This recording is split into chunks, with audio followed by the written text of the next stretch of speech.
Hello teachers, it is great to be with you again this week. Today we're going to talk about lesson 125, which covers Doctrine and Covenants 111. This section in the Doctrine and Covenants will be so much easier to understand if you do a little bit of study on your own. You can jump over to church history resources. Let me just back up here in the Gospel Library.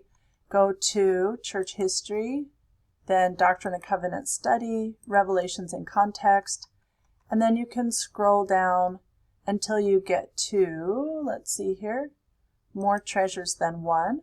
You can see right here, this is the Revelation in context write-up for Doctrine and Covenants 111. Take a look at this so that you have a good understanding of what was happening before you jump in to do your lesson prep. All right, let's look at this opening activity. This activity starts with the youth talking about teenagers in general and doing a rating for youth in general about how confident do they think most teenagers are that things will work out for their good. And this paragraph right below it says to make it a little bit more personal. So I would formalize that and have them open their journals, make sure they know they won't be sharing this with anyone, it's personal, but they can write down the challenges that they are facing right now and give themselves a rating with how confident they feel that things will work out for their good. And then invite them to record some of the thoughts and impressions that they have as they go through the lesson that can help them to have greater confidence that things will work together for their good. As you set the stage for the lesson, you're going to have this little part that talks about the historical context.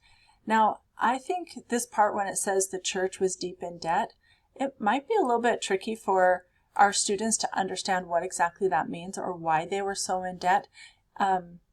Describing for them that the Missouri Saints had invested all of their money in land purchases, home purchases for their farms.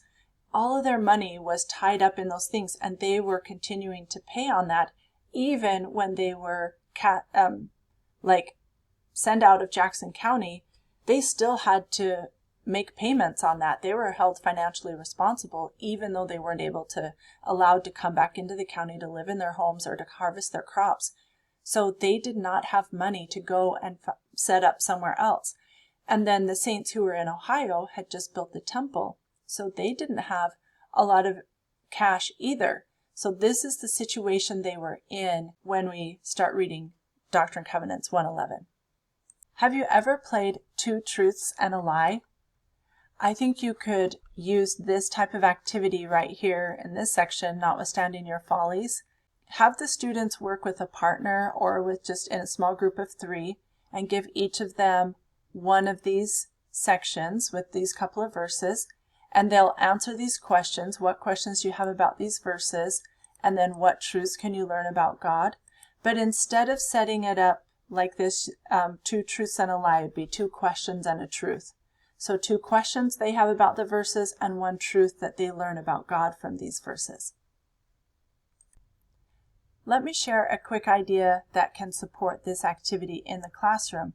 You could print off this document. The link will be in the video description, and that way every group can see what verses they're supposed to read, and they've got their questions right here that they know they're supposed to answer. So you could give them a paper copy. The other option is to have them go to this document on their phones and add to it. And if you wanted to do that, you could make the share settings anyone with the link editor and then copy the link. And then you would either make a QR code and put it in your slides, or if you don't want to do that work ahead of time, you can just open this on your computer. And I'm working in Chrome, by the way, and using this cast, save, and share function. And then it says create QR code down here at the bottom. It brings up this automatic QR code that your students can scan. They'll get to this document, and then they can work and type their answers right in the document. You can have the document open and see if there's no cursor there or if they're not typing anything. You can just pull your chair over by that group, see if they need any support, if they have questions. Now, again, you can create this QR code, download it, and put it in your slides if you want. If you're doing this on Zoom, you make sure that you set the share settings as anyone with the link as an editor, copy the link, and then just go to the chat box and copy and paste the link in the chat box. Have everyone open it, and then open the breakout rooms. Send them to their breakout rooms, but they need to click on this link before you send them to the breakout rooms. And then you can have this document open on your computer screen. And again, take a look. If there are no cursors showing up, if no one's typing, join that breakout room and see if they need some support. Now let's jump ahead for a minute, and I want to point out that right here in this part of the lesson, it does show this, what this wise as serpents and yet without sin. It shows what this means. And you could have your students go here to verse 11 and then make a note and put this information in the note so that you're extending the reach of seminary, so that when they come back to this later and it's not 6 a.m. and they actually really want to know what this means, they've got it in their notes. And you can also have them do this linking activity. This is another way to help them and support them in their future scripture studying and to have them practice those scripture study techniques in class.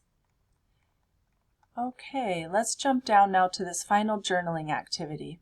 One way that you could make this a little bit more Christ-centered is to take this second question and say, what I learned today about Jesus Christ can help me with a problem I'm dealing with by... Sometimes it's nice to make a direct connection between what they learned today or what they learned about Jesus Christ and his character, that those are the things that can help them deal with their problems. Okay, thank you, teachers.